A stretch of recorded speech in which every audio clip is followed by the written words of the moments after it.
Sana kemari lah sana lai. Kemari sana kemari kuah. Kemari kuah.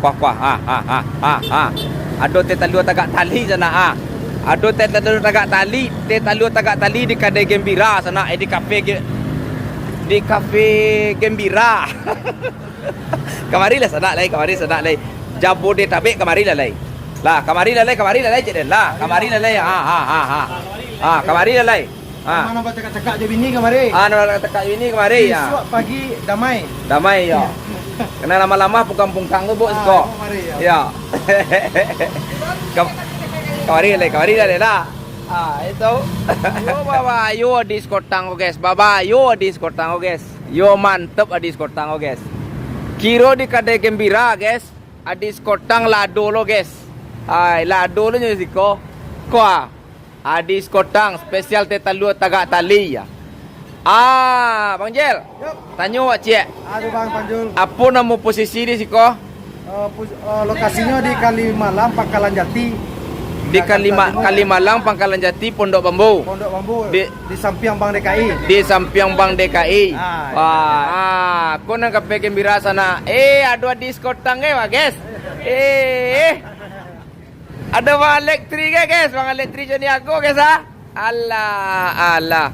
Jadi sana untuk sana perantau daerah khusus Jakarta, Jawa Barat, Jawa Timur ya lah. Jawa Sadoel. Pokok Jawa Sadoel lah, awak seberang sabuinya lah. Di siku.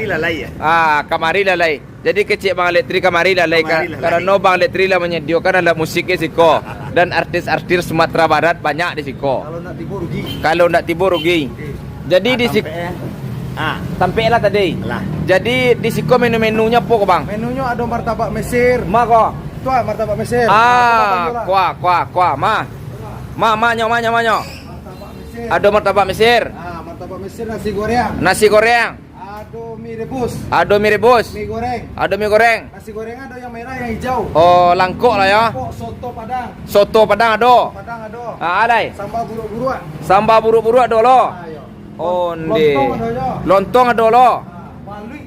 Balui ada juga ya. Aku dan ekonnya. Adis kotang teh talua tagak tali. Ya, matoke. Oke tengok. Aku toke tibo lo di Jakarta lah Bapak. Yo kayak. Allah. Tuah. Tolonglah imbau dun sana awak nang kasiko bang. Kamari lah untuk Jabodetabek. Sana gitu Jabodetabek berkumpul di kedai gembira. Pokoknya kalau nak tipu rugi. Tangkah tua. Jadi udah itu sana kini Bang Alek wak do siko sana. Baca rumah imbau dun sana awak kasiko Alek. Onde kamari lah capek.